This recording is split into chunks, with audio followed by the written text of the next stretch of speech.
Hi, everyone. Welcome to another episode of Tone-Based Live from a conference. We are here in Hong Kong. This is Token2049, and I did an impromptu panel. It will be recorded for Crypto Trader. It was great. It was like altcoins versus shitcoins. I am coming to you from Saifedean's, the Bitcoin Standard stand. He walked away for a minute, but he will be back in a little bit. And as people walk by, we will try to pull them in, ask some questions, and find out what people are working on. In case you are wondering, this is not a Bitcoin conference. This really is a token conference. I'm going to try not to embarrass too many people, but you never know. We will see what their projects have in store. Hope the audio is good. Hope the video is good. Hope the internet is good. But I am in Hong Kong. The internet here is significantly better than in some of the other countries I have traveled to. Let me double check my audio settings and I don't have a speaker because there's nobody else on from the other side.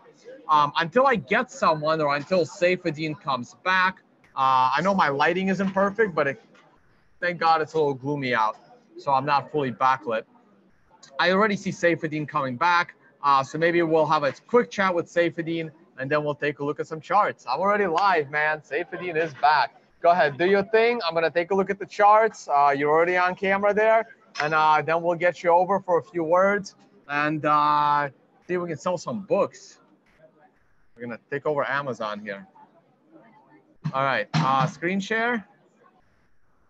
And let's take a look at the price action.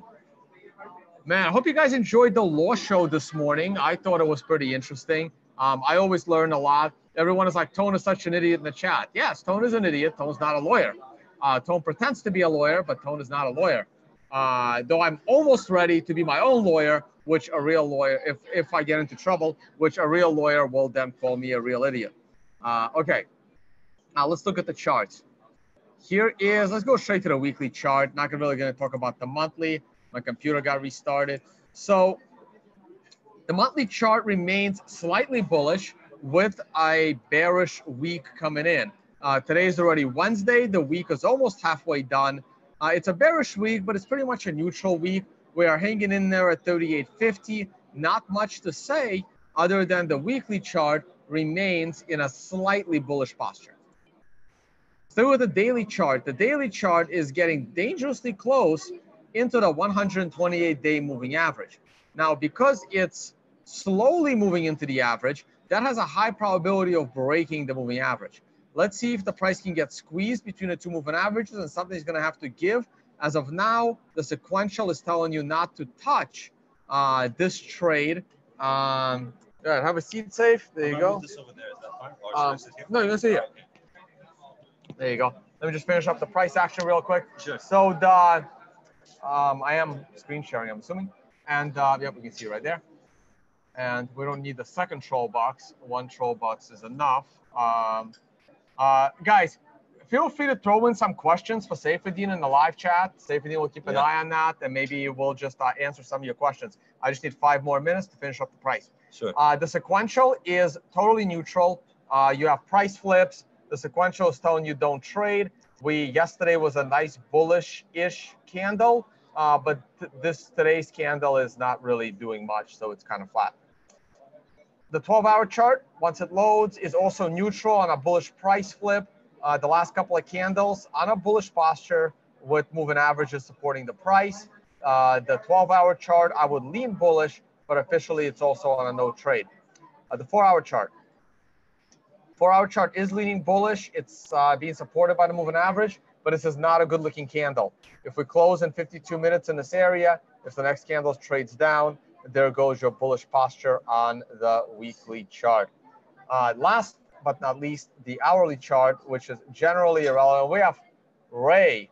Ray, you up for an interview as well, or you got to do something? I am, yeah. All right, let me get Safe, and I'll start with Safe in 2 minutes, and then we'll get you in here.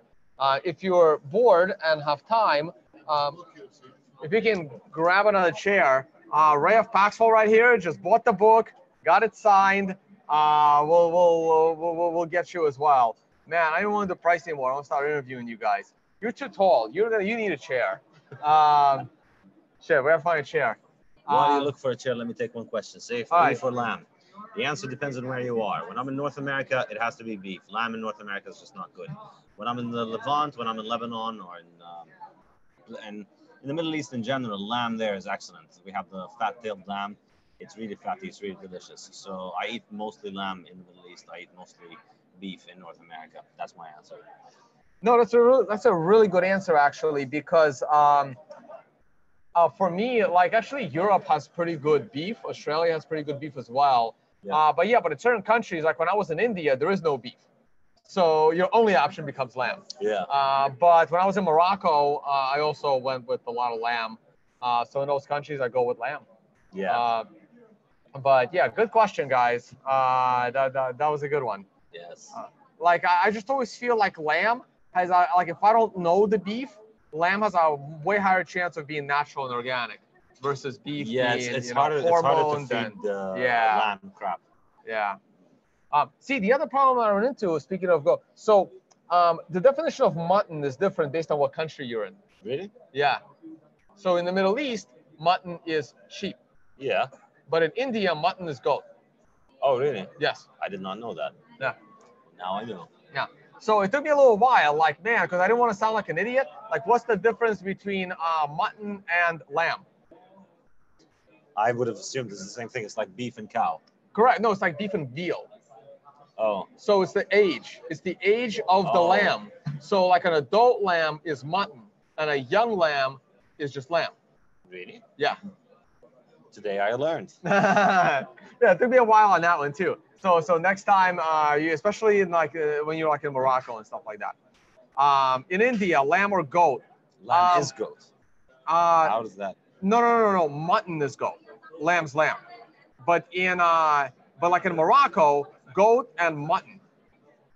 Like it's weird. It's really weird. I guess people anyway. It's yeah. It gets yeah. It gets. Anyways, It gets really the bottom line is just eat a goddamn steak. Yeah. All right. Gold's rallying a little bit, and the S&P futures. 30 seconds on S&P. Once they load, I'm really curious about the S&P. Larry, are you gonna be up for an interview? Today? Yeah. I have a panel like 30 minutes.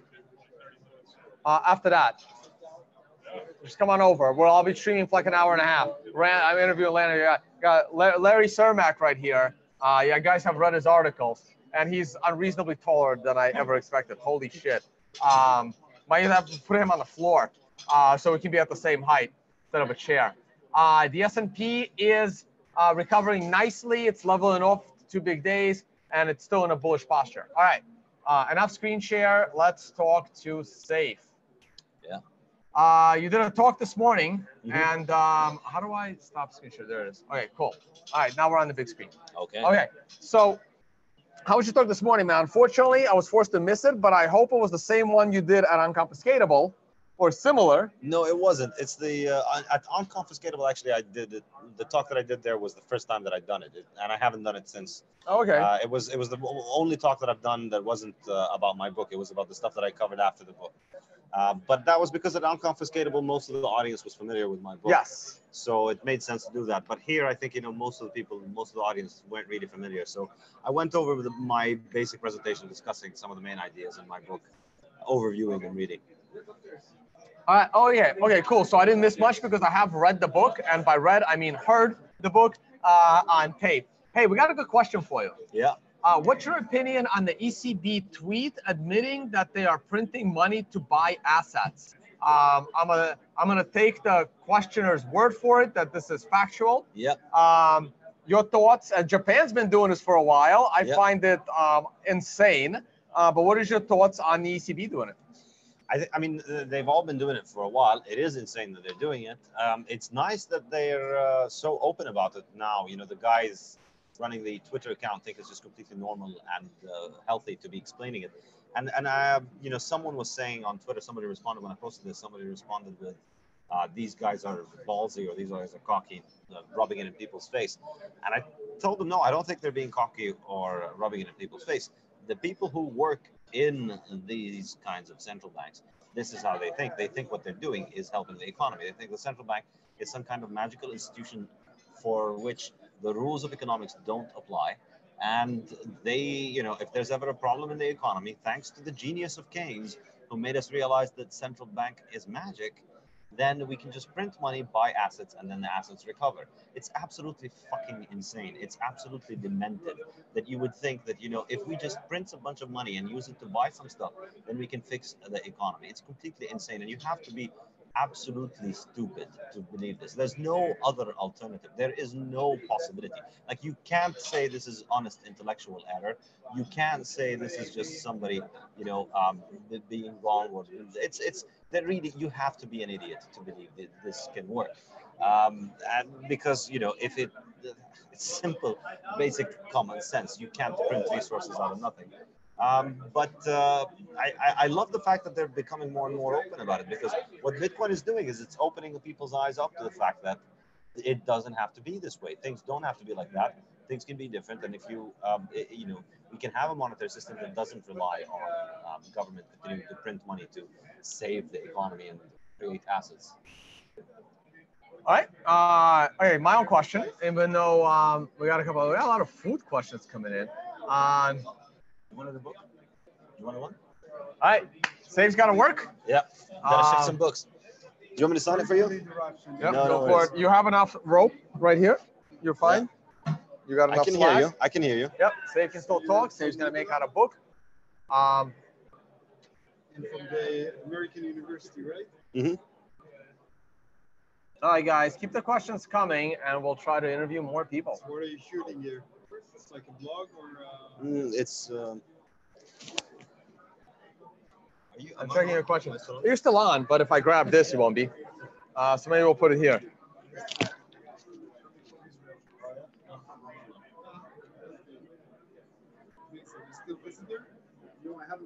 All right, we got another question. Let me read it, and I'll ask it to Saif. Saif, Bitcoin has a dangerous issue, as we used to have since Mt. Gox times. Unregulated exchanges like Binance and Bitfinex are the market makers that hold the market. That is true. That would be a very good discussion with Saif once he's done with signing that book, in whether regulation of exchanges is good or bad. And it is a big question in the free market community, whether we should or shouldn't have regulated exchanges. Like, my perfect model will never happen. I believe that exchanges should be very heavily regulated, but I don't believe that the users of those exchanges need to be KYC'd in certain cases, right? At least not the small users. Like, if you're a big power user, if you're gonna move a large amount, then yeah, you should be KYC'd because, you gotta know where that money's coming from. But if you are a small retail user, you shouldn't have to be KYC'd, because it's none of the government's business what you do with your own private money. It's when you start dealing with large amounts, then it's different. So it's a delicate balance that's really hard to get to. There's lots of beef in India. Yes, there is. You just can't eat it. The beef eating parts of India, I wasn't in those.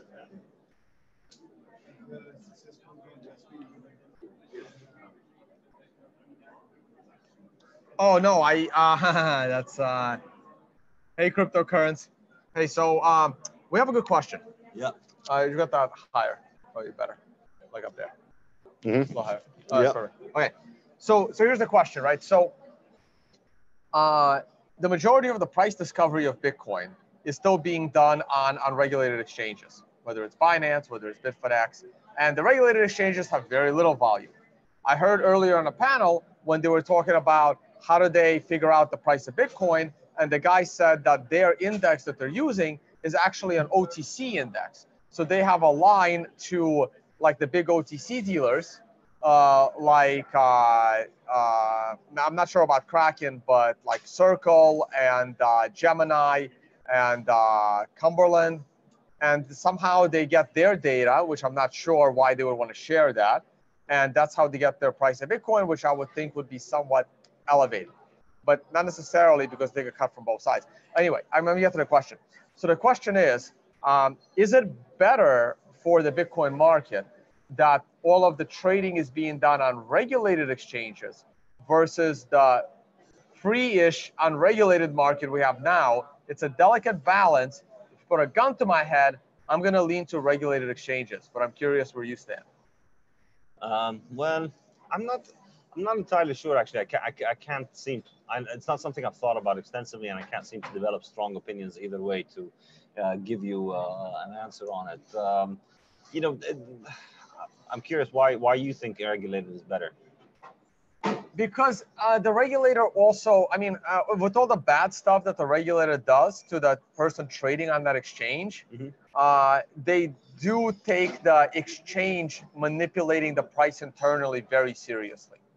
So to me, you know, not knowing what the exchange is doing under the hood and potentially avoiding another Mt. Gox. Now, the opposite side of the argument is, you know, the SEC, you know, they can't solve anything. And then they give you examples like MF Global and, you know, well, no one stopped Enron, you know, but those examples are few and far between. No, I think, I see your point. But the counter example I would give is not Enron and these things. The counter example is the Federal Reserve itself. That's not a few and far between example. That is a giant scam, and it has been going on for about 100 years. And that really is the effect of having a system where somebody is able to regulate. People think, you know, regulation is this magic pill that solves problems. But in reality, all that you're doing is that you're just creating a class of people that are above the law and that can decide the law and interpret the law as they want. And then these people will almost certainly abuse this to their advantage, that it's going to become an insider market where the people who have access to the regulators are better able to influence regulations in their favor at the expense of everybody else.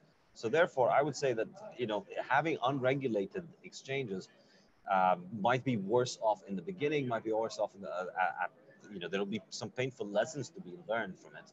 But I think, you know, it's going to lead to a healthy growth of people understanding their responsibility, understanding what it means, understanding how to hold Bitcoin, how to take care of it, and what it means to trust other exchanges. And I think if we grow under a system in which government is, you know, holding everyone's hand and chaperoning them and handing out licenses for who's being legitimate or not, it's going to teach people to be complacent, which is what we have right now. You know, people think if something is legal, then it must be legitimate, which is why people so ridiculously invest in all these ridiculous scams like cryptocurrencies and all these shitcoins, because they just assume, well, if it's already there, then it should be okay. You know, the people grow up in a nanny mentality, where you know, if the nanny has let this thing into our playroom, then we can play with it. There's no critical thinking about whether there's no nanny anymore. It's you who gets to choose whether this is a toy you want to play with or not, and you can't delegate that responsibility to anyone. You have to take it yourself. So I'm a fan of a healthier kind of ecosystem that emerges through free interaction, people buying and selling and learning their lessons. And then, you know, in that kind of system, the people who will get on top will be the ones who earn that reputation after many, many years of hard work and dedication and integrity and honesty. Whereas in a regulated system, the people who will get on top are the ones who can hire more lawyers, are the ones who can rig the rule in their favor. And so you end up with a system that's regulated like the current system that we have, you know, where you have the Federal Reserve acting as a global just reverse Robin Hood, redistributing wealth from the poorest people in the world to the richest. And then you have an entire banking system gone off the rails, creating money left, right, and center to benefit itself and creating credit bubbles. So this is why I lean more towards the unregulated. Having said that, however, I don't think regulated exchanges are that much of a problem in the Bitcoin world, because people can simply opt out and move to all kinds of other non-regulated exchange options. So it's not like, you know, regulation can be very effective in the world of Bitcoin, because it's very easy for people to use alternative options. So people are going to have to learn, I think, in the way that I understand it, people are going to have to learn the hard way anyway in the world of Bitcoin, and that's a good thing. But hey, it's still early days. We've still got a long way to go, and a lot of lessons to learn.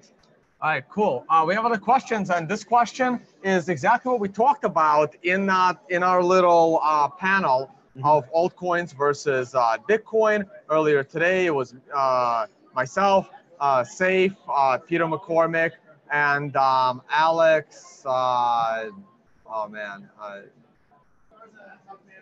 Oh man, his last name is escaping me right now. But anyway, And the concept is right here. Nope, not that one. That's crazy people Are think. stable coins healthy for our Yes, market? that one. Yeah. It's not the one about rich people moving on the ground ahead of the solar supernova. I have weird fans sometimes. Okay, right. So are stable coins healthy? And stable coins. Why that? Why is that? I'm not sure what the buzzword is of 2019. Or we're only a quarter in, and it's something. It's either STOs or stable coins. Yeah. It's not happening for either of these concepts. I mean, a lot of people are going to make money, a lot of people are going to lose money on all that stuff, but it's complete non-starters. There's nothing there. Like a stable coin is really just a checking account. Your checking account is a stable coin. It's essentially a liability that somebody has that they will hopefully, you know, if all goes according to plan, honor your the fact that you have a claim to them for a specific amount of somebody else's currency.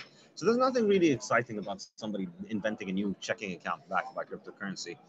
And I doubt all of this idea that it's going to be useful in many ways, because you can't have a decentralized stablecoin. All of this idea that we're going to make stablecoins that are decentralized, I think, is fiction. Yes, I'll happily take it. They can't be decentralized. They're going to have to be centralized. They're going to have to be controlled by someone, and that someone is going to always be liable to be thrown in jail. So the idea that they can avoid the regulation in any way, I think, is largely fictional. I don't think they will be good at avoiding the regulation. So I don't particularly see the point behind them. I think they sound nice for raising money and for VCs and so on, but you know, we've seen a lot of these stupid games come and go. I'm not entirely confident that this is going to be in any way different. Yeah, and Alex from our panel was talking about how everyone deserves 7% interest. Yes. Well, you know, this is the killer app of blockchain technology now, after we heard about revolutionizing databases and Indian real estate and blackjack and poker. Everything in the world has been offered as something that blockchain can do. And now we're being told that they have used blockchain technology to find the way to give everyone 7% interest forever, I guess, which, you know, means everyone in the world will be a trillionaire in 20, 30 years or something like that. So, yeah, everybody can look forward to that. But no, it's not going to happen. All right, we'll let you go. Yeah. Sign more books, and All right. Saifedean is still around. Thanks We'll put we'll get the next victim into the chair, and I think it is Lina. Come on, you're up. Come on, Lina.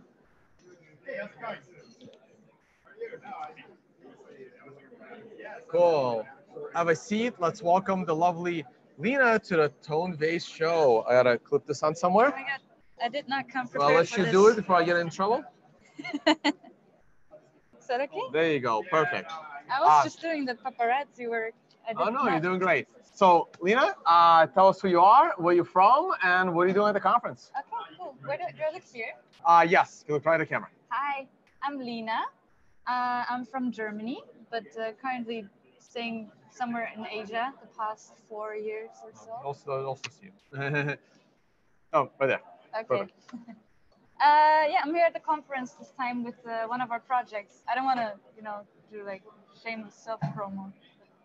Can I say the name? You can name your project, yes. The project is called Particle. It's a Particle project. It's a platform for privacy-focused decentralized applications. They recently came out with their first decentralized application, which is a decentralized marketplace. And that's why we're here, because we're getting the promo going. So. All right, and how long have you been with the company? I joined them a couple months ago, 4 to 5 months ago, because they're really amping up the promo, and that's what I do. And so. you're new in the Bitcoin and blockchain space. I still feel like I know nothing so probably, yeah. Okay, so that answer just saved you from some detailed questions about what your company does. So you are lucky by giving me that answer. So we're not going to go there. Yes, so what did you do?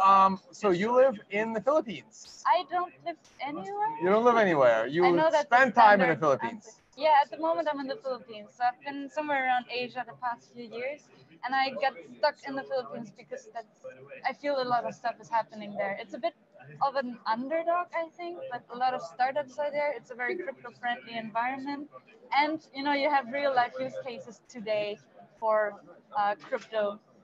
So. And what originally brought you to Asia out of Germany? that was something completely different, if I'm honest. Originally, I have to go back in time a little. When I was in high school, I had a YouTube channel.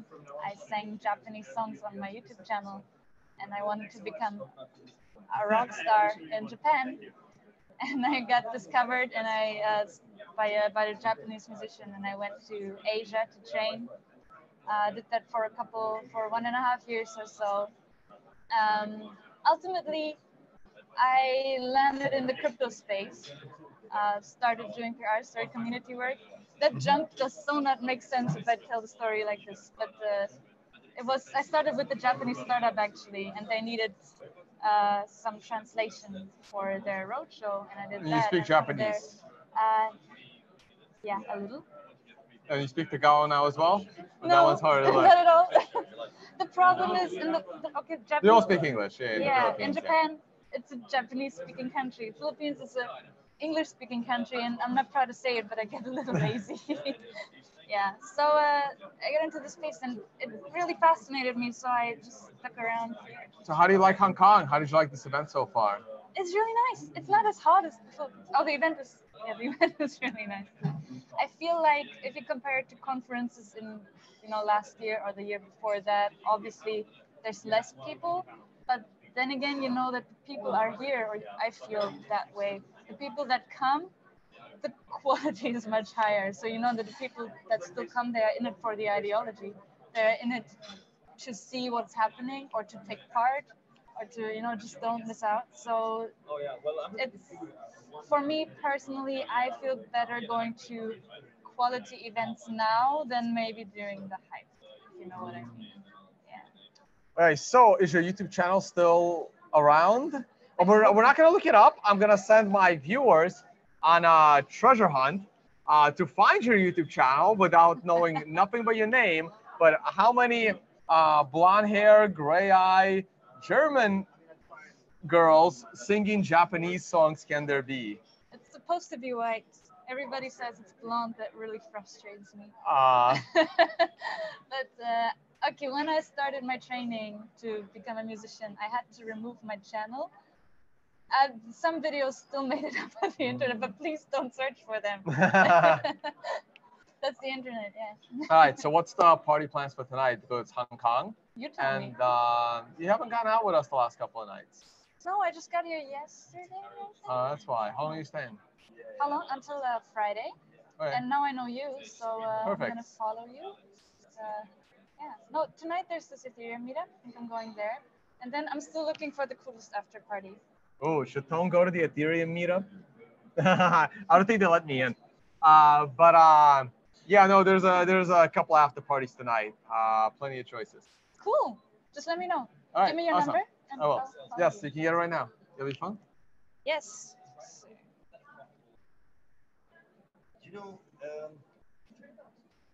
Perfect. Telegram. Alrighty. No, we're going old school. No. We're going to the number.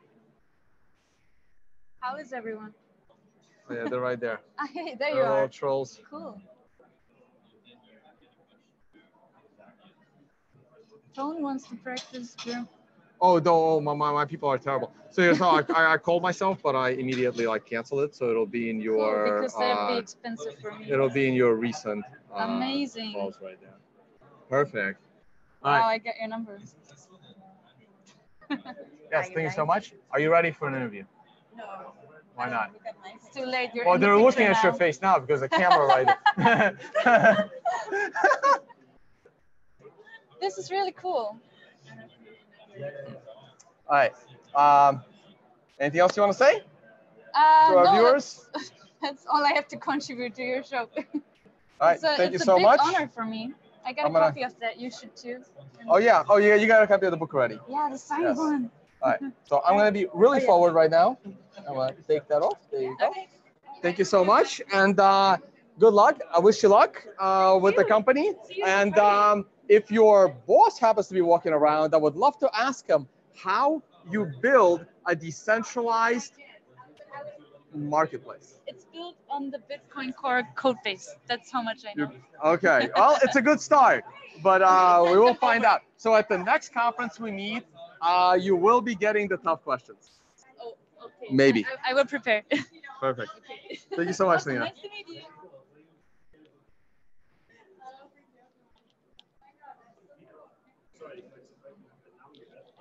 Next victim, Stephanie. Come on. No, not at all. Come on. Stephanie's being shy. Are you gonna talk about yellow? Let me get Alexis. No. Come on. Come on. Slide, you have people here? Yeah. Right now they're looking at your butt, but that's perfect as well. No, don't worry. It's a very male-dominated audience. They're probably very happy about that. I can say a quick hi. Yeah, so you can come over and wave.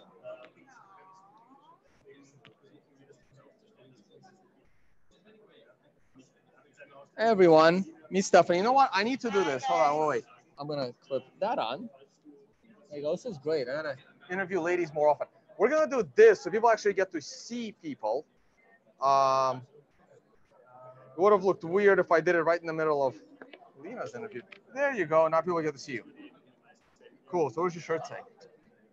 My shirt says, what does it say? I like it. What is it?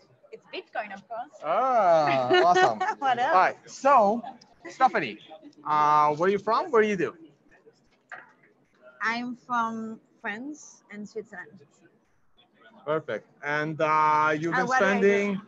been spending some quality time in Asia. Yeah. I'm traveling quite a lot since I'm in crypto, I guess. My home is in Geneva, but I keep traveling. Yeah, Asia, a lot. Yeah, a lot of time in Asia. Well, my company, Yellow.com, is based in Chiang Mai, Thailand. We organized an event very recently in Bangkok, and now I'm in Hong Kong. Then I'm flying to Geneva, and then New York Consensus. Well, I hope I'll see you. Yes, I will be at New York Consensus, and we're both flying to Switzerland, but in different parts. You're going to. I'm going to Zurich, and you're going to Geneva. Yes. Maybe not that far, but so the conference in Bangkok was Tokenomics. That was Tokenomics. Yeah, I'm sorry I couldn't make it. I was asked to speak there, but it didn't work out. Next time. Yes. Which is now Yellow Live. It's going to be the name of it? Now it's Yellow Live. Yellow Live. Tokenomics, conference. it's our event division within Yellow. So Yellow is a blockchain ecosystem. Yes. What is Yellow? Yeah, Yellow is a blockchain ecosystem. We are mainly a fund and an incubator for blockchain companies, obviously, blockchain startups. So we are investing in equity, in token as well, and then we are accelerating. We are doing the go-to-market, let's say, for those projects, mainly by providing listing support, marketing advisory support, and we have our own software team as well. Plus, we have some division like media team and an event division, as I was telling you about earlier. So we're quite like, broad. All right. So how do you get your company to the top of Google's SEO search when the name of your company is Yellow? Yeah, we have a pretty cool name. That's really true. Like our domain name is extremely.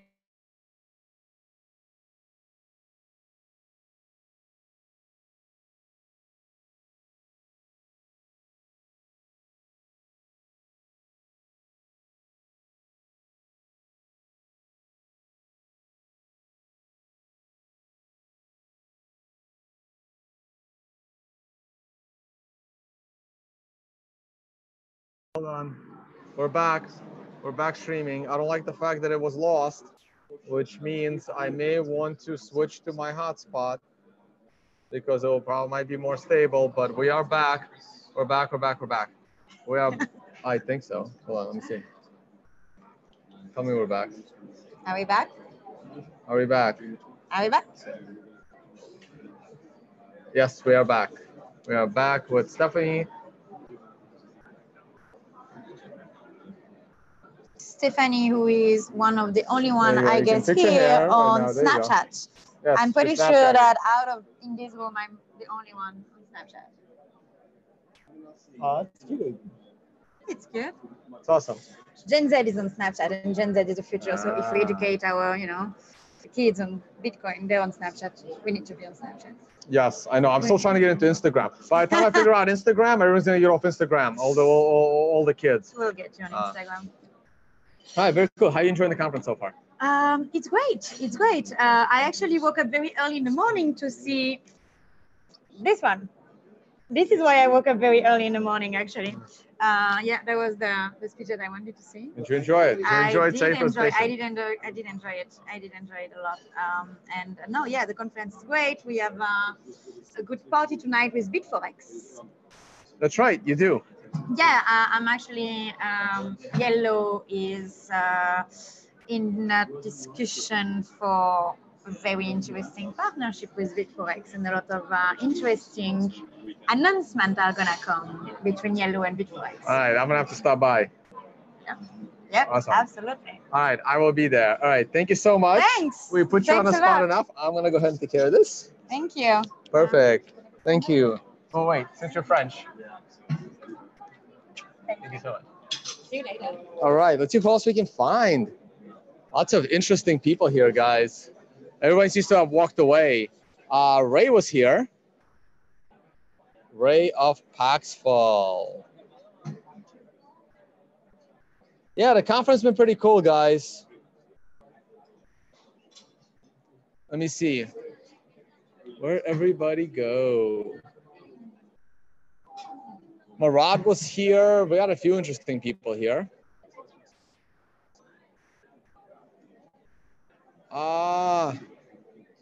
I want to walk away and like grab people, but they're not here. All right, hold on. I can text people. I texted Charles Hoskinson on Twitter. I don't know if he got it. I'm gonna clip this on. I'm gonna text one more person I saw all the way down the hall, but I don't want to run over there on a live stream. So I'm gonna send a quick text message, and then we'll see if we get you more interviews. Until then, I can pull the price back up.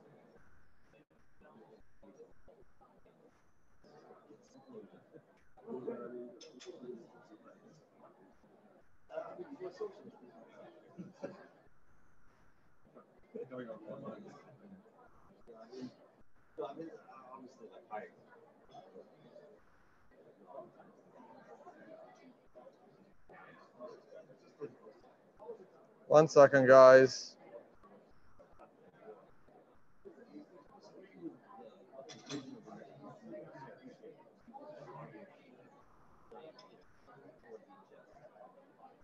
All right, since I don't have anyone at the moment, because I'm waiting for Ray and I'm waiting for Larry Cermak to come back, will Saif talk on the show? Saif already did talk. If you rewind this video to the beginning, my first interview was with Saif.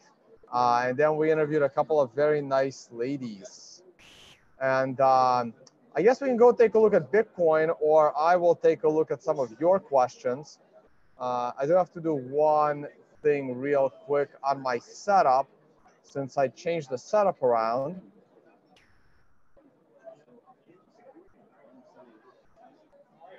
One second. This is the life of a live streamer. And I got to pay attention who's walking by to grab interviews. All right, that's done, and we are back. Okay, I'll take a look at your questions. Let's see what else you guys have. If I don't have anyone, we can always bring Saif back. Sure. Come on back. What's up? We got Saif back until another person interested in a book comes by. So what do we got? We got any more questions for Saifedean? Oh, you guys want us to talk about the Bitcoin hacks? You want to do an interview after? You want to do an interview? After Saif. She's just come. Think about it. You're much better for camera than me. We're live streaming. We have Deborah. Deborah. Yes, yes. Come on, Deborah.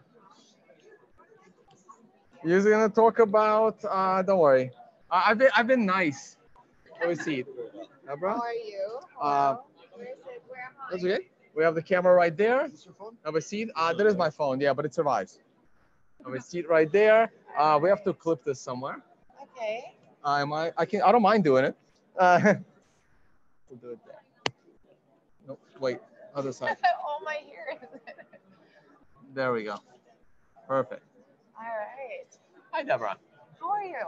I'm very good. Oh my God, where have you been this whole morning? Pretty much. So I had to do a 2-hour podcast this morning. I haven't seen you at the conference this I know, morning. I Were was you not here? there this morning. I had Oh, I had somebody meetings. stayed out last Yes. night. No, Uh-huh. Stop it. All right. So, Deborah, well, I already said your name. Yes. Where are you from and what do you do? Yes, so We'll talk about our party life after. no, so I'm based in Singapore, but born and raised in Berlin. So I've been in Singapore the past 10 years. Yeah. So I'm from Fractal. We do KYC AML onboarding. Working currently with many crypto exchanges, trading platforms, anybody who's now regulated under the 5th update of the AML directive. So yeah. All right. And how long has your company been around? We are just over 2 years old. So yeah, based and headquartered also in Berlin, but we have offices in Singapore and in Porto as well. All right. So what is the goal? What kind of clients do you look for, and what kind of clients do you have already that require your services of KYC AML onboarding? Basically anybody who needs to verify their clients. So this ranges all the way from online banks, cryptocurrency exchanges, online gambling, online gaming, sharing economy. So anybody who requires to identify or verify their clients, basically. Okay, and what does that take? Like, what do you do? So you become the middleman of making sure that the users of their users, you identify exactly who they are, and do you take on the responsibility of reporting if you see something, or does that still fall onto the client? Correct. No. So we will do the full onboarding process. I mean, at the end of the day, everybody in this field is still very young companies. So, they're not like traditional financial institutions that, have been doing this background check for the past, decades. It's a new field that they now have to do. So we basically take that headache off their shoulders and basically do the full process. So we have a global network of KYC vendors in order to cover different time zones, but also languages. I mean, it's not only about knowing different languages, but also knowing the country context and, where to find, or identify dodgy companies or individuals in that sense. All right, and Ray, you're next. Don't go too far. Need you a chair. We are live streaming. I'll get you next. We have Ray Youssef right here of Paxful. Don't run away. Okay, so with your company, since this is a crypto show, I'm curious, do you guys have an internal token, or did you guys ICO, or you raise money traditional means? No, so that's actually how Fractal started off. So we were doing ICOs at the beginning, which is where then the need for KYC actually came from. So you mean you were working with ICO companies? No, we were doing ICOs. You were doing it? We were doing, or we are currently still doing ICOs. So I don't know if you've heard of Ocean Protocol. So these are some of the ICOs we have been doing. All right. So you guys do have an ICO, yeah, a token, launchpad an side, ERC. exactly, but that's a separate business side. So. Okay, cool. All right. So what's next? Where are you off to next? Where are you off to I actually have a meeting 3 minutes ago. So oh, okay. Off, so I have to let you go, yes. and you're gonna be hanging out tonight. Yes. I will be here. All right. I'll see you later. We'll find an after party. All right. Thank you. I gotta steal that. Oops. Perfect. All right. Thank you so much.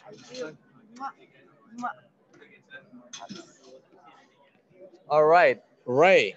Where's Ray? Ray. You're up, buddy.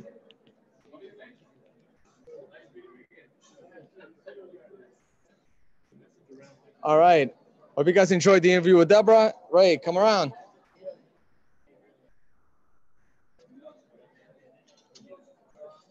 Did great. Have a seat.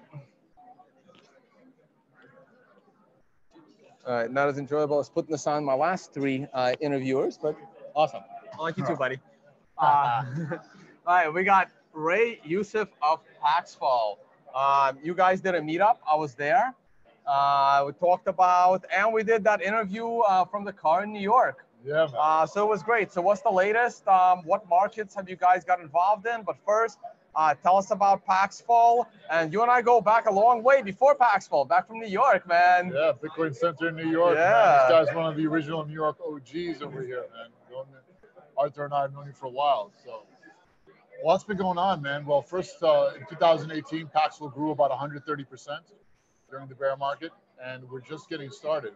We've been traveling around the world, especially in Africa. I just got back from South Africa, Ghana, and Kenya. And on the ground there, what you hear is incredible. It's very different from what you've been hearing just as the background now is in crypto, right? People in Africa, when you tell them about Bitcoin, the first thing they think of, okay, mining scams, right? Day trading and M&M scams. You remember right? Triple M? Yeah.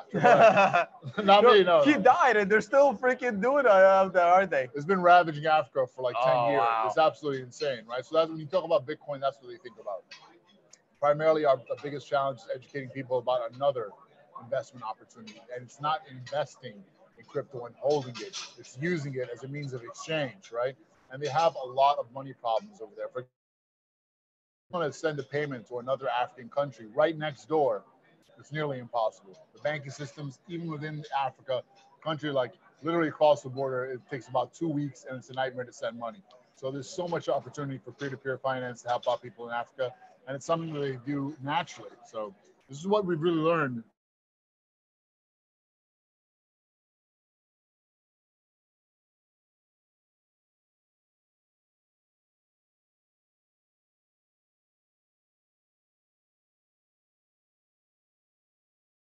Sorry, guys, I'm switching to my own hotspot. Hope it's password protected before everyone gets onto it. Let me just double check that. Sorry about the disconnect. Nope, my security is off. I have to put my security back on. And we turn that on. And we're going to connect.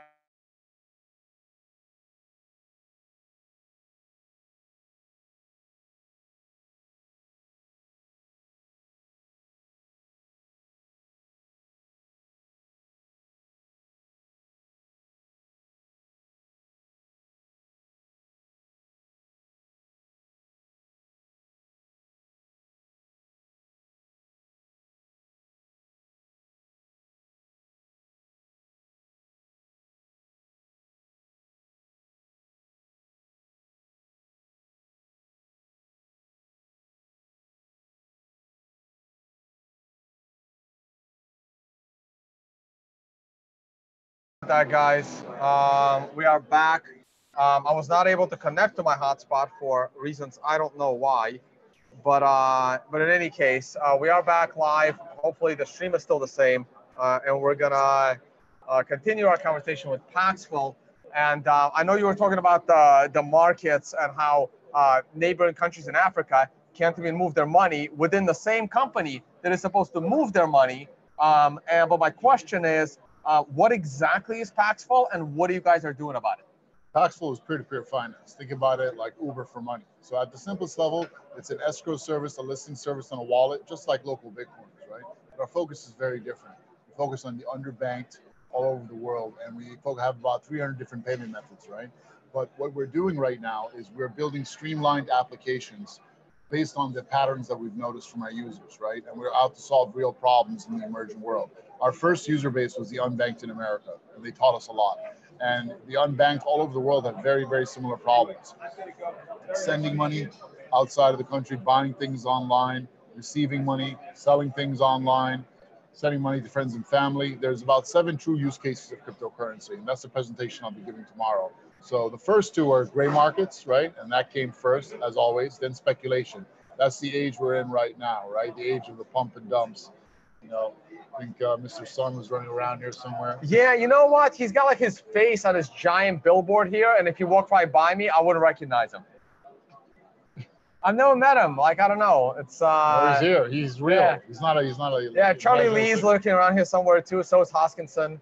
Man, we're like the belly of the sharks right here. Absolutely, yes. We're in this age right now of speculation, right? And compliance is coming in, meaning it's a very, very shaky time for crypto, which is why I still think we're in a quote unquote bear market. There's a lot of uncertainty. So our job, right, is we ignore all that stuff, right? We do not focus on the price. We don't focus on speculation. We focus on the other 5 use cases of crypto and Bitcoin, right? Which is payments, e-commerce, remittance, wealth preservation, and social good. And we're making that happen, but it's not sexy work, because every time you go to a new market, you have to learn about what their problems are. What are the real problems people have? I gave you an example before about, let's say, South Africa and Ghana, right? 2 countries in Africa. South Africa is very developed. They have a mobile operator there called MTN. They have an app there called Mobile Money, right? And mobile money is in several African countries. Now, here's the amazing thing. If you have an MTN mobile money wallet and you're in Ghana, you cannot send to an MTN mobile money user in South Africa and vice versa. Even those 2 networks in the same company are not interoperable. This is the kind of broken system that you see, not just in Africa, but across the entire emerging world. Basically, there's all these walled gardens and there's no way to restore the flow between them. So walk me through it, right? How does a person from Ghana working in Europe or in the US can use Paxful to benefit their family living in their home country? If they have Bitcoin, right? And they can get Bitcoin very easily if they're living in Europe or the United States, right? They probably have an American, European bank account. Pretty easy for them to get Bitcoin at a very, very good price, right? What they can do is they can basically sell the Bitcoin on a peer-to-peer service like Paxful, and the person can remit the money to their friends and families for them via any one of the dominant payment methods in the country, whether it's bank, mobile money, M-Pesa, whatever it might be. You're basically borrowing someone's financial account, whether it's a bank account, mobile money account, PayPal account, whatever dominant payment method exists in the country. You're getting them to give money to your family, and then you're just paying them with Bitcoin. That's all it is. And it's free. And basically. The people on the other end, do they usually sell the Bitcoin? They don't hold on to it, right? Well, most of the people in these countries, right, that have heard of Bitcoin and are on like hustling on Paxful, they see tremendous arbitrage opportunities. So they're not holding it. They're taking it and they're flipping it immediately, using it to make money, selling it to someone else at a profit, using it for various arbitrage opportunities, whether it's gift cards, bank accounts, wallets, whatever it might be. So they're actually operators. They're creating liquidity. Some of them even run their own money services businesses, right? They get Bitcoin, they basically use it to help companies in that country pay their VAs in another African country. Oh, so I get it. So you engage certain population in the developed countries, getting them to send Bitcoin to their families in developing countries, and then showing them and teaching them how to flip that Bitcoin for a nice fat profit through Paxful, through gift cards and other means. Absolutely. That's essentially it. We're trying to create hyper Bitcoin economies, right? And to do that, we have to make a loop, right? So one of the biggest problems in these economies is, first of all, people don't know what Bitcoin is, right? So we educate them about what the incentivized opportunities are for Bitcoin. If you get Bitcoin, you can use it to run your own financial services business, right? And that's very exciting, especially to a lot of unemployed college students, right? So now we're teaching them how they can use Bitcoin to make money, right? Great, but they need Bitcoin. That's a problem because in Africa, there are huge shortages of Bitcoin, right? So how do we get Bitcoin into Africa? Answer is simple. We mobilize the diasporas, right? For example, 6 out of every 10 Africans in the world are Nigerian living outside of Africa, right? Wow. So the Nigerian diaspora is absolutely massive, right? So and they're always sending money back home. So when they do that, they're usually paying about 20% to Western Union. It takes about 2 days. There's super long queue lines on the Western Union line. It's super ghetto, right? That's a pain in the butt. So what do we teach them to do? Hey, what's the dominant payment methods in Nigeria? Bank transfer, MTN is also there. What they can do is once they get Bitcoin, they can basically send it to their friends and families over there in Nigeria, and they can immediately sell it for local cash or M-Pesa or MTN mobile money or whatever it might be. So what it does is it gets cheap market rate Bitcoin into the country, right? This will be a Paxful vendor in those countries that's taking the Bitcoin, essentially buying the Bitcoin from the diaspora community outside at market price, right? And then he just pays their family, right? And then that guy now has Bitcoin, he can use it to start his business. And then you see a true loop forming. So when it comes to Africa, one of the companies we all know and heard of for a while because they have been around for a long time, and that's BitPesa. So is BitPesa one of your competitors? Is BitPesa one of your vendors? Do you work with them? How does Paxful and BitPesa compete for the African market, or are you completely separate? They're actually one of our payment methods. We don't compete. So I learned some very interesting things about BitPesa in Kenya. They went into Kenya. It didn't really work out over there with the consumer market, right? They were kind of pushed aside by Safaricom, who owns M-Pesa, right? They got their lobbyists to kind of kick them out of the country. I mean, I'm surprised that M-Pesa didn't go after them for like copyright, like trademark, like they're stealing off of our brand. It got pretty gangster. It did, right? It really did. Right. So what BitPesa did was smart. They pulled away from the consumer market and they started focusing on the businesses, especially businesses that need to do international settlements, right? Like a Kenyan corporation that has VAs in Burkina Faso or Ivory Coast, right? How do they send money over there with their bank account? It's a huge pain in the ass. So BitPesa came to the rescue and they basically built a kind of OTC desk around this, right?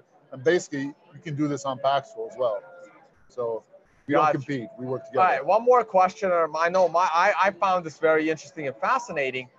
You talked about this during your panel. Everyone keeps trying to find the craziest, most obscure regulatory environment. And you straight up said, we're an American company. We want to be regulated by the place with the most clarity, even though it's not that much clarity, but you like being regulated under the American regulation.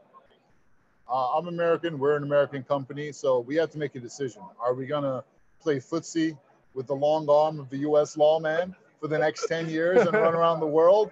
Or are we just gonna be there? We have a New York office, we're gonna hire the absolute best lawyers, the best regulators, the best compliance people, and we're gonna work with them to make the most fair and open regulation possible. Regulation is not necessarily bad. It's only bad if it closes doors, right? It has to we're trying to keep the doors open and make things safe. Because at the end of the day, we're trying to build a safe and open financial system, right? If it's open and not safe, people aren't going to use it. They'll still stick with their bank. It has to be safe and open. And after what happened with the ICO thing, I think we all see the need for a lot of safety. What happened with the Canadian exchange, and that guy running off with $200 million worth of Bitcoin. There's a lot of, especially in Africa, there's a lot of predation going on. People are preying on one another, and that's still happening in this space. I don't think we've seen the bottom yet because of all the speculation that's still going on. So anything can happen, guys, but at the end of the day, we're not running away from anything. We're trying to build a safe and open financial system in the world. We're grown-ups, we're facing facts, we're in the age of compliance. There's not gonna be any running away from that. You have to face it head on. All right, so my viewers are very curious. I know the answers to these 3 questions, but I will let you answer them.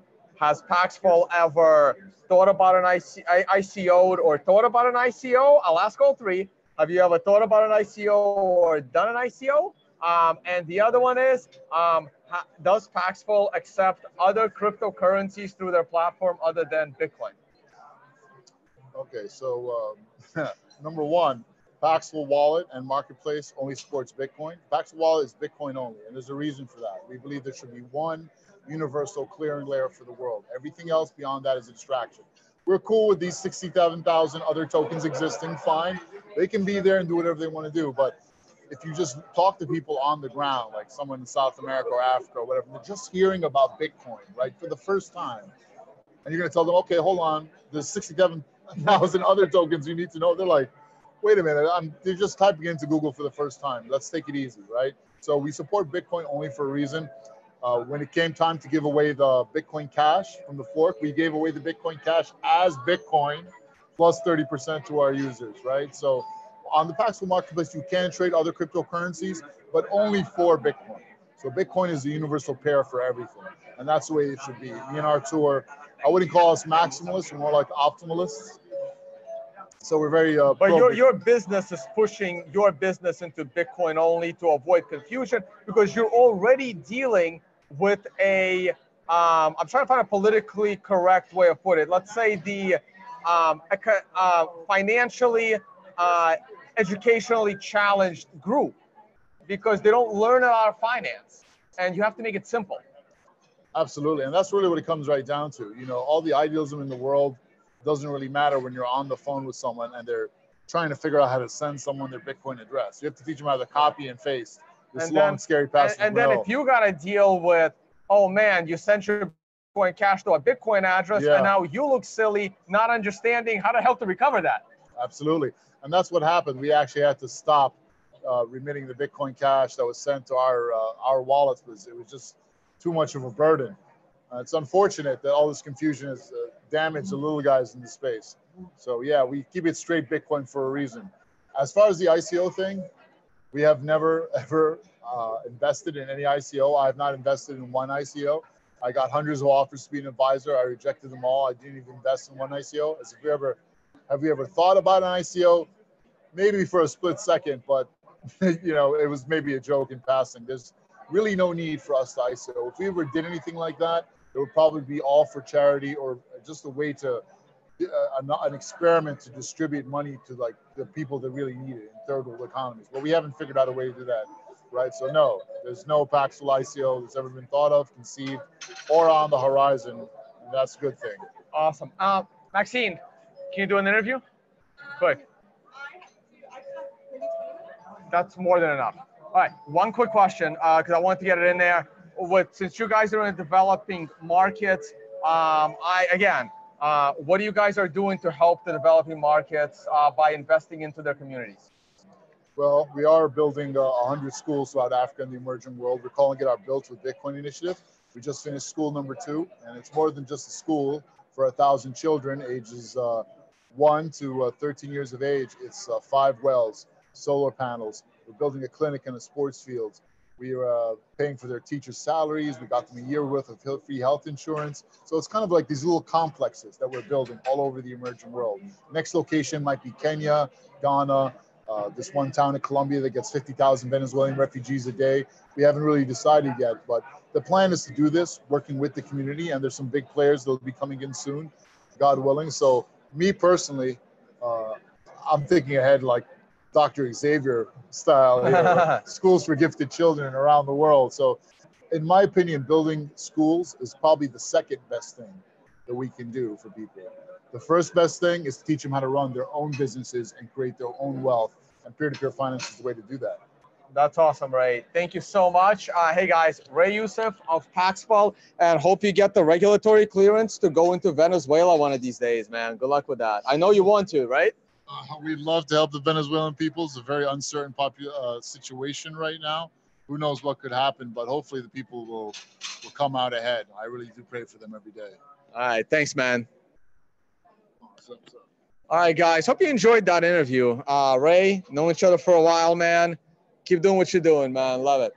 All right, we're going to stick with Remittance for 200, and we're going to bring on another guest in a second.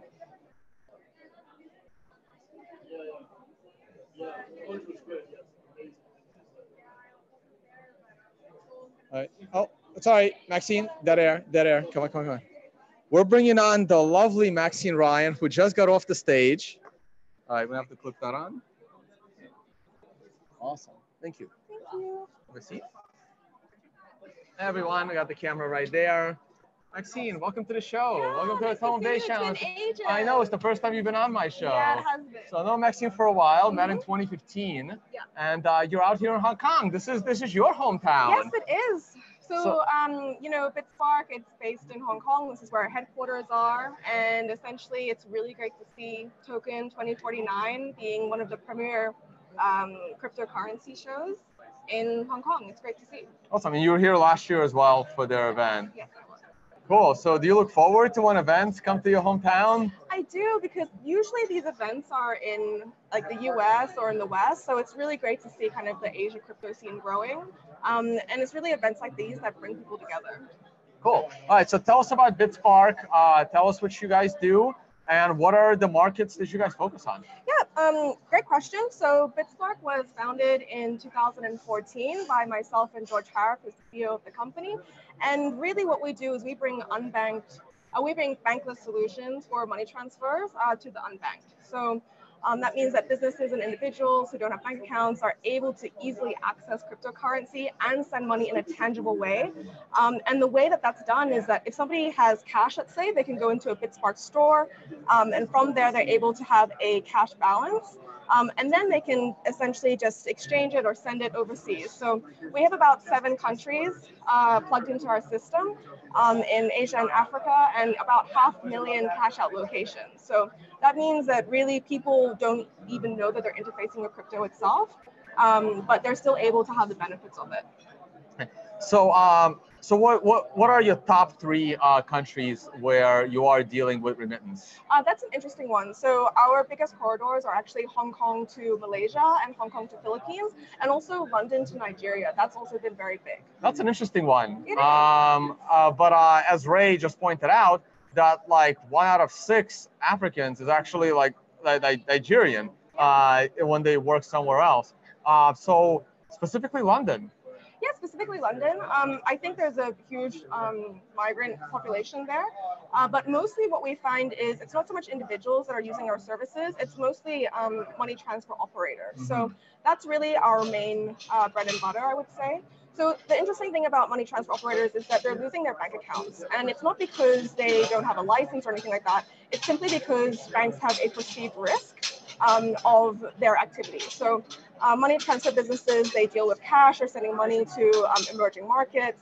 And because they don't have a bank account, they're very interested in using services like BitSpark, where it's bankless, but you still have the benefits of sending money overseas and having that tangible way to receive it. All right, so walk me through it, right? So a Nigerian working in London is looking to send money to their family. What are his options, and why should he choose BitSpark? And if he does choose BitSpark, what does he have to do, and how would it work? Yeah, so basically, if you are in London, let's say, you would typically be going to a Western Union. And you go to a Western Union because they have the largest cash out network in the world. They're very quick, I would say, but the sad thing is that they're expensive. So if somebody's sending about $200 and they're taking maybe about 20% of that, that's quite sad. But essentially with BitSpark, how we're different is that they can download our app. They can go to a store in London. They can put the cash over the counter. And what kind of store? Like a 7-Eleven? Like a 7-Eleven or a BitSpark agent. You have agents? We do. So in Hong Kong, we have 4 stores, and we also have a vault. And in London, we have a vault as well. So is it like an office, like a BitSpark office? So the thing is that our London to Nigeria corridor, that's mostly business customers. So anybody who has businesses, they would be, they have a contact. They have so they have like a business relationship, and then there's someone that would come to their store. Yeah. So what happens is that person would then have the app. They then have a balance, right? They have the option to exchange this balance for a currency. So they would see in their app, let's just say the pound, right? Let's just say it's like $200, and then they can pick which currency they'd like to send. Let's just say they want to send it to Nigeria, which is ADN. It then gets exchanged on our decentralized exchange itself, and then cashed out to their provider. So the providers on the other end are exactly the same as what Western Union would have. So there really isn't much of a difference to how they'd be sending money with Western Union than using us. So basically, so if they don't want to use your app, someone would, they have like a business relationship person that will take cash from them and convert it into Bitcoin through your exchange. Yes, correct. And then they can cash it out on the other end. And what cryptocurrency do you primarily use for that? Do you use Bitcoin? Is that the most liquid one? That's an interesting point. So our system is actually a hybrid system. We use Bitcoin predominantly because it has the largest liquidity. But something that we're actually building right now is using BitShares. And the thing with BitShares is that you're able to essentially have trusted tokens and then also trustless tokens, and the ability to have stable coins. So the really interesting thing about stable coins is that it allows our customers to be able to hold a balance in their national currency, but also be able to interface with cryptocurrency itself in a nice and stable way, and a way that they are comfortable with. Right, so I have been a very long time critic of BitShares, but I will spare you the details. Have you, is your tech team looking at Bitcoin side chains for the near future to get off something like BitShares? Because I have no idea who's coding that protocol. Yeah, I think that's a good It's a good point. Look, like we've always said that we're we're cryptocurrency agnostic. So it really doesn't matter what we use. We just care about liquidity and ease of use. And that's why we're a hybrid system, right? So we will always be using Bitcoin, but then there's also other protocols that we're looking to plug in.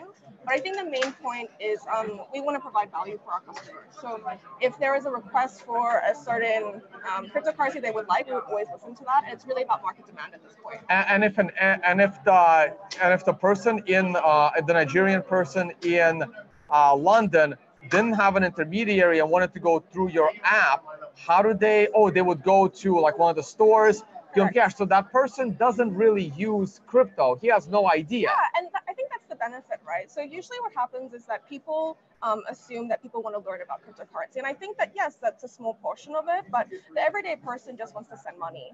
And that's really what BitSpark wants to provide. We just want to be that lovely interface between the person and cryptocurrency and kind of handle all the tech side. All right. Anything else you want to add? No, I think that's about it. All right, cool. I know you have another meeting to go to. So we'll go ahead and grab that. All right. Well, thank you so much. And since you're the local, where are the good parties tonight? Where's everybody going after? I'm not much of a partier. Yes, I know. Yes. It's all right. So, in case I don't see you. Yeah. We'll see you soon. Okay. I'll see you around after this. Yes. Okay, bye. All right. That was Maxine Ryan of BitSpark. You sure you want that? Are you familiar with my work?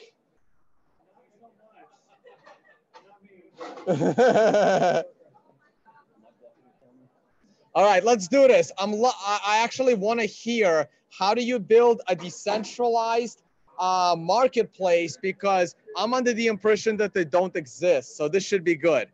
Let's do this. Okay, you gotta get both of us. Sure. I got. Yeah, you're tall, so you can look over the stack of books here that Saifedean keeps piling on. No, have a seat, guys. We'll slide the chairs over a little bit. I'll move some of those books down. Have a seat. And I'll give you this, and I'll sit on the little stool. All right. Here we go. Make sure Nope, you good? There's one more in the back there. Gotcha. Done. You got a good spot here. Oh yeah, thank you, Saifedean. All right, so I can pass it back. we're gonna clip that on, and what I'm gonna do with mine is I'm gonna clip it on the side here, Okay, and I'm gonna sit somewhat close, though. There you go. Perfect. That should work. Yeah, that'll work. Yeah, that works fine. They're actually pretty damn good mics. Okay, so Fractal. Fractal. Yes. Ironically, my financial master's degree in financial engineering was on fractal geometry in finance. So I'm familiar with the concept of fractals. All right. So tell us again what you guys do, how you started, and what are you guys doing? Okay, so I'm Joe, and Hi, Joe. I'm one of the advisors for Particle, and I actually was an old school Bitcoin guy, like 2010 era, so pretty early on. But I'm one of the many that didn't do well, that was not a trader, didn't have any. So you've been around crypto since 2010. 2010. Were you mining? I was on a laptop, then Okay. switching to desktop CPUs and GPUs. How much did you lose in mine gots? It was less than 100 BTC. Okay. And more than 10, but they weren't worth that much at the time. Right. But yeah, I mean, that was one of the only places to go that had any, Gox would actually deposit fiat into my US bank account. It was amazing. And then it seemed like we went dark for years before we started to have that kind of functionality again.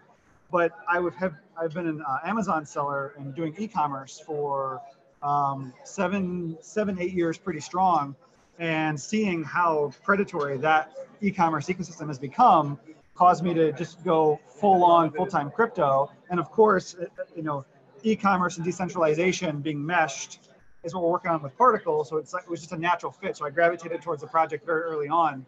And so that's pretty much. So you guys were Particle, not with Fractal. No, we're Particle. Yeah, we're Particle. Oh, okay. Sorry, I thought you guys were the same company. Oh, no. Oh, that's why. Okay, Particle. So what's Particle doing? Particles. Decentralized marketplace. The decentralized marketplace. Yes. Okay, so explain what that is. Okay. Marketplace for what? Like a decentralized Amazon. Yeah. So Amazon, eBay. the one thing that comes into my head, what's that Brian Hoffman's thing? Open Bazaar. Yeah. So how are you guys different than Open Bazaar? What are you doing? Well, I guess Open Bazaar, the sellers need to be online to be able to actually do the deals. Yeah, it's insane. So with us, you only need to go online like every 48 hours, just to reply to your, obviously to reply to your business and do your business. And you have a native currency, it's called Particle. We have confidential transactions and Ring CT. So I guess it's more privacy driven. So the only way to buy something on Particle is with Particle. Yeah, at this stage. For right now. Okay. How did the Particle, the currency, get created? Okay. It initially started as another project called Shadow Cash, which was proof of work.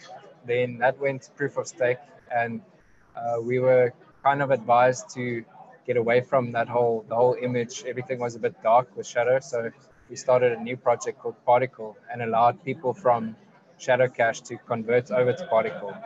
So about like 89% or 86% of. Okay. How long was it proof of work before it migrated to proof of stake? Just a month. A month. Yeah.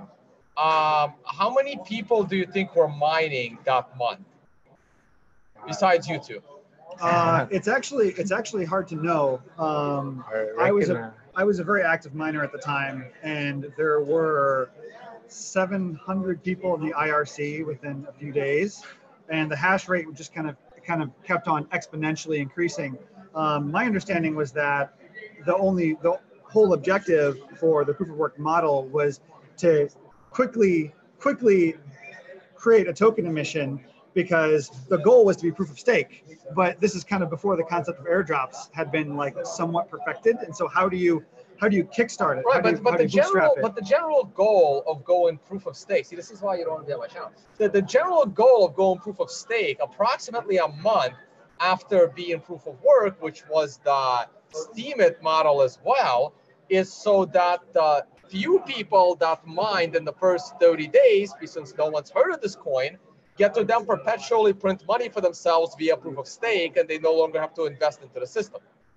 I would say that would be a good criticism, unless you were in an ecosystem where we have a currency that then swapped into a different currency, almost looking at 4 years now, in which there's been relatively liquid markets at times, and then the value of the tokens going down to incredibly low, like a dime, at the lowest point in Shadow Cash. Yeah. And so then it becomes a matter of having, I consider access to a market to acquire an inexpensive token to be a lower barrier of entry than any mining scheme I've seen. So I would actually consider a distribution system based upon a proof of stake consensus model that has tokens that are actually obtainable, in whole increments, 10, 20, or 1,000 at a time, to be a not dissimilar method than, So are you guys, either of you guys programmers?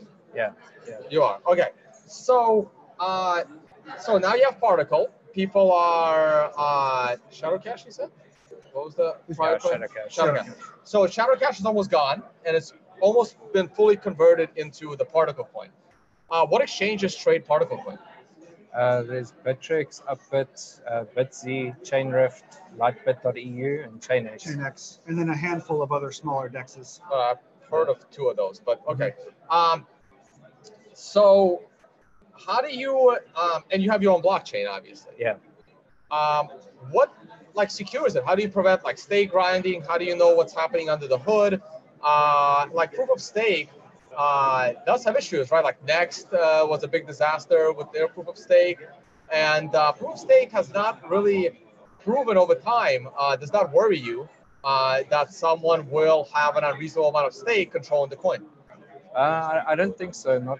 The thing is, the distribution was pretty good. When the people did swap over, it was a couple of thousand people with very different amounts. So that, we know from when they did. But how do you know they were different? Isn't it a very anonymous focused coin? Yeah, it is. Okay, we don't know that it was. I mean, unless you guys have the majority of the coin, and then you don't have to worry about somebody else staying in control. I wish, but then if we did, it would be very difficult to create an ecosystem.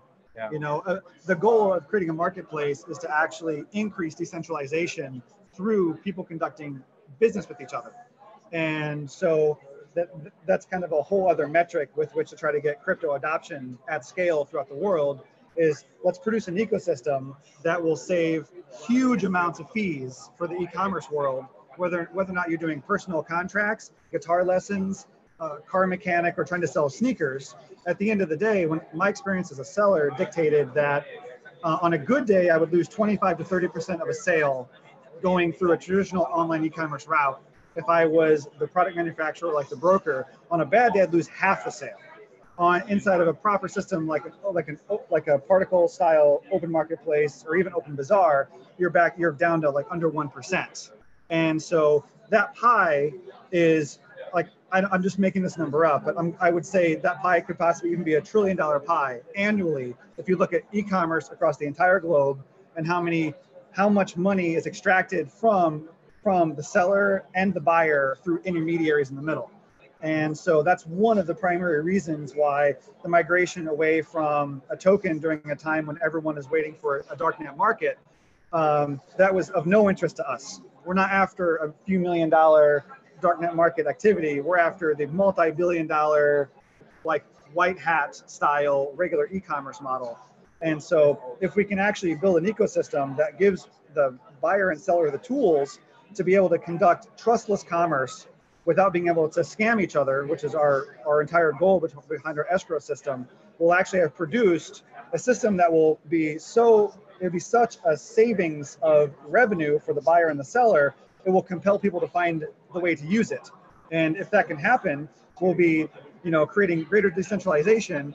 And our eventual goal is actually token agnosticism.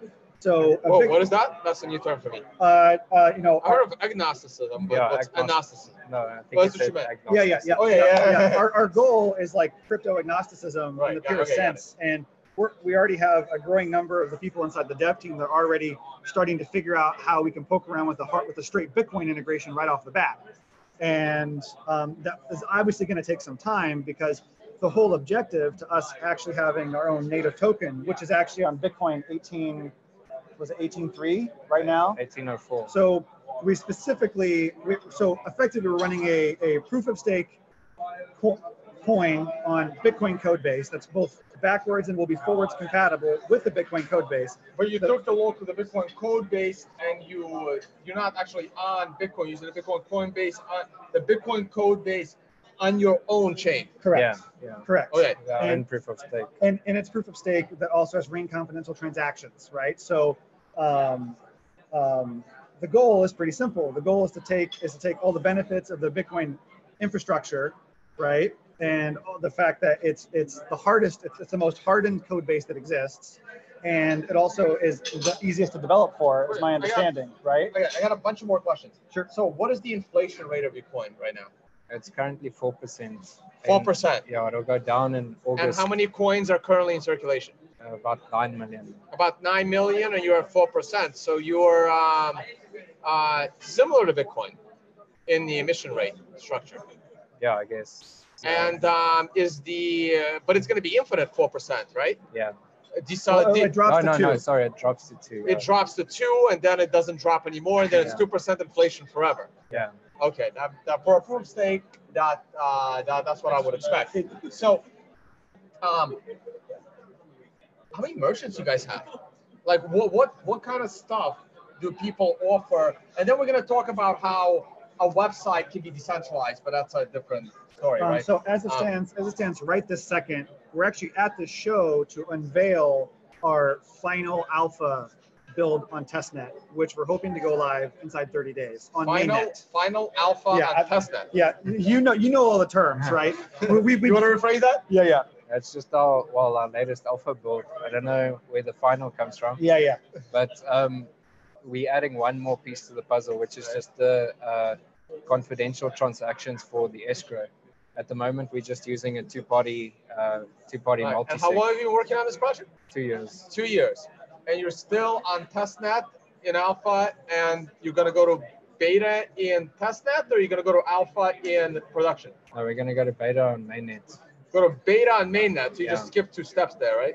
No, well, we're not taking the alpha to mainnet. We're pretty much going to do our last add-on, which is the confidential transactions for the escrow, and then we're going to go to mainnet. Okay. So, and the token's been around for 2 years. Yeah. Okay. So, what has the token been doing other than people speculating and trading it? Well, we've been building a new UI, like we've been building the whole marketplace. So it's been like a lot of work. We built it from the ground up. Okay. So do you, so once you launch, so do you have any people that have already promised to be selling on Particle? We've and what will they be selling? We've got it's a super interesting response.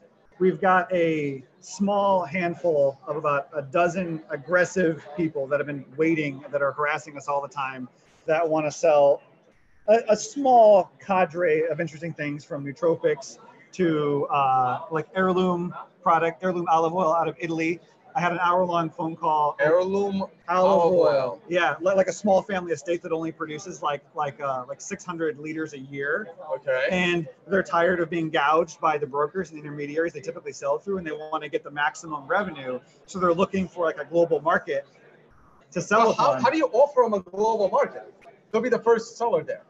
They will be one of the first. That person will be one of the first sellers there for sure. You're the one that's put this. Yeah, I'm sorry. Yeah. And so, as it stands right now, we're mostly. There's quite a few people walking around. And I wound up actually having an hour-long phone call with an avocado broker from Israel just a few weeks ago that wants to use our platform to do wholesale brokerage for less than container loads of avocados. So as it stands, when this thing launches on the mainnet, this is really going to be a difficult month for us to figure out, like what are the kinks, and what are the kinks inside the system? What do we have to fix? So we've not been specifically courting a large degree of vendors, because what we actually are afraid would happen would be a bunch of vendors might show up because we're telling them we're building this awesome marketplace when our buyer exposure is low. So this thing it's going to be a slow process, and it will probably take years. So my question is going to be, how does the local small avocado dealer with a couple of trees in his backyard, does he realize he'll be getting paid in particle coin? Yeah. He does. I mean, that's all part of our process to onboard people, to get them to understand what it is. But what do you advise him to do with the particle coin that he gets? It depends. Stake it. He can stake it and earn interest, right? In particle. In particle. Okay. So right now we're hovering around 45% total network stake right now. So you're actually looking at earning about 9% APR right now, which is better than some people. When it comes to trading, I'm not a trader. I don't know anything about it. I'm just one of these visionaries that likes to dream. Okay, so how do you see the future world where every single person in every company has their own money? What do you mean define own money? Well, Particle, the company, has Particle money. So the world that you are recommending is that Amazon should be accepting Amazon money on Amazon, and Netflix should be accepting Netflix money on Netflix, and like Tesla should only sell their cars for Tesla dollars. Well, you've heard of employees that some other companies earning their native cryptocurrency. They actually prefer it.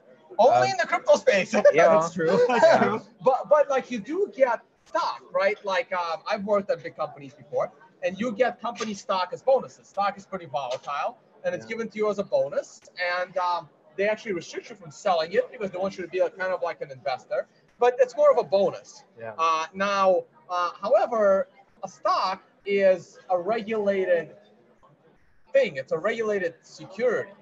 And this is also the reason why Amazon doesn't accept Amazon stock for Amazon products.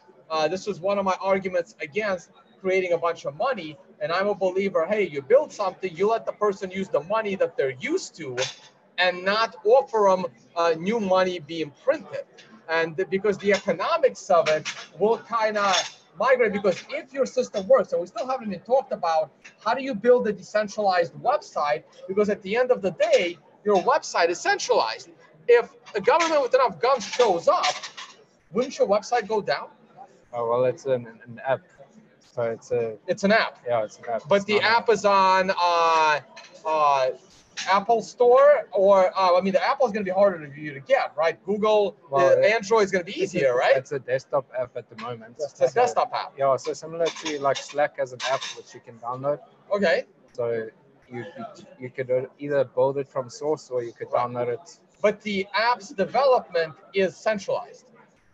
Yeah, I guess so at the moment. Well, anyone can commit on GitHub. It's open source. Okay. So anyone can go there and look at it and vet it, commit to it. They can scrutinize the code, and I guess they can clone it, which people have been doing as well. Okay, so and this is my criticism of the concept of a decentralized marketplace, because eventually all of these points are all end up somewhat being centralized, because you're still using the centralized internet system, which we can almost say about Bitcoin as well, that Bitcoin relies on the centralized internet, but it is generally decentralized internet because it's global that's being used. And thanks to Blockstream and their satellites, you can now send Bitcoin transactions without the need for the internet. And that, to me, is what makes it truly decentralized, along with proof of work, having complete decentralization, because anybody could be mining.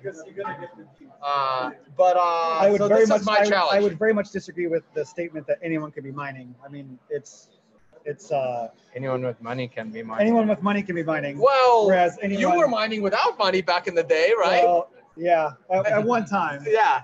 At one time you could do it on a laptop CPU. What was the specific question? Oh, no, I didn't have one. That was just those are my thoughts that why I'm having a problem believing that a decentralized marketplace that's going to have a regulatory structure on top of it, because if certain things are being sold in your decentralized marketplace, how do you avoid being Silk Road?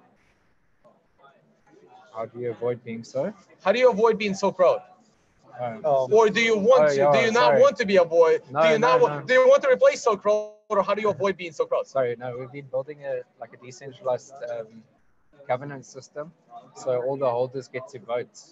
They get to vet the items pretty much. Anyone can flag an item, and then the holders of the coins vote for or downvote items. So you're expecting the peers to downvote. Yeah. Are the peers also allowed to upvote? No. Well, they can with there's certain governance questions, like they can create proposals. Then those they can set their answers for, like yes, no, or whatever. So okay, so in that case, if you can only downvote and not upvote, how do you avoid, brigading competitors downvoting their competitors? If the competitor was willing to hold a significant proportion of the supply, then they would potentially be able to manipulate it. The problem is that show me any other system that would be more democratized. I mean, even the local farmers market, someone owns that land, and someone is, perhaps the person who owns the land is also selling, heirloom romaine lettuce. And if yours looks better, they might revoke your ticket. So, it's very easy to criticize and find all the holes that you can poke inside of almost any kind of a system that someone's trying to create. However, at the end of the day, someone has to be trying, right? Someone's got to try to make a decentralized ecosystem that can encourage, in particular, the people that may not even have access to traditional Western banking to actually be able to try to participate in some kind of global economy. How do we get crypto into an Ecuadorian, coffee farmer's actual hands? Well, we produce a platform, and hopefully that, that they can list it. And hopefully some hipsters in Park Slope, Brooklyn, want to buy that sweet stuff. And with particle coin. With particle for now, exactly, for now. However, our goal would be to actually incorporate, tens to dozen payment methods, but it takes so long to develop inside the space, because everything, everything seems like so much more complicated when you're trying to do things decentralized. I mean, you would know how slow development actually goes. Oh yeah, it's 2 years, still in alpha. It does that. Yeah. All right, guys. Hey, thanks for being good sports. Thank you so much. Where are you based? We're all over the place. Yeah. South Africa, Decentralized. European Union, North America. Yeah. All right. Sounds good. Yeah, you should download the market when it goes on mainnet in a month. I'll check it out. I'll keep an eye on that. All right. Thank you so much. I grab that off for you right there. And thank you for coming on and enjoy the rest of the conference. Sweet. Thank you. Bye, guys. Take it easy. Later, man. All right. Hey, Saif. How are you? All right. I think it's good. I think I need a little bit of a break. We'll see how it goes. Maybe I'll bring you guys another one. The other interesting, beautiful looking people here that we can interview. And I will try to get those over to you soon. For now, let's say goodbye. Saif, wave to the camera. There he is. You can catch Saif. He was the first guy I interviewed. And thank you so much for watching, guys. And I will see you all soon on the next one. Bye.